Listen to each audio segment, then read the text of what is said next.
Mon gars est timide.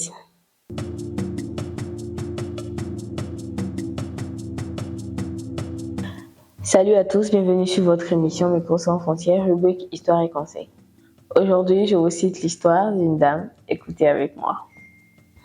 Je suis une jeune femme, mère célibataire de 27 ans et je suis à ma deuxième relation.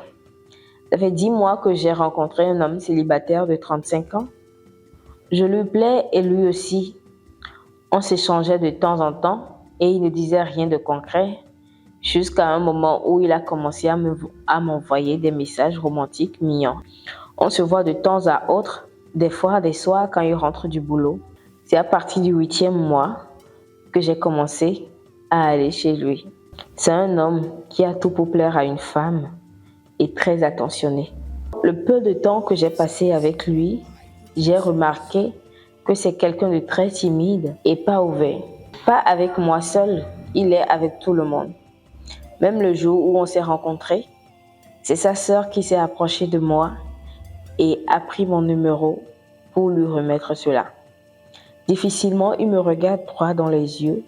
Je suis obligée de lui dire à chaque fois « Regarde-moi dans les yeux quand tu me parles » ou « Lève la tête quand tu me parles ». Il n'arrive pas à exprimer ses sentiments, que ce soit la joie, la colère, la tristesse. J'ai insisté et insisté avant qu'il ne me dise ouvertement qu'il veut qu'on soit ensemble, alors que moi, je n'aime pas mettre la pression aux hommes. Quand on veut faire l'amour, je suis toujours celle qui va vers lui. Il a bien envie, mais il ne sait pas comment me le dire. Il ne fait que gesticuler dans le lit jusqu'à ce que moi-même je commence par le caresser, alors qu'il a un dieu au lit. Je ne sais pas exactement comment faire pour l'aider à être plus expressif. Je l'aime beaucoup et lui aussi m'aime beaucoup. J'ai vraiment besoin de vos conseils. Chers internautes, c'est la fin de notre histoire. Si vous étiez à la place de la jeune dame, qu'allez-vous faire? Comment faire pour faire sortir son mari de sa zone de confort pour l'aider à mieux s'exprimer?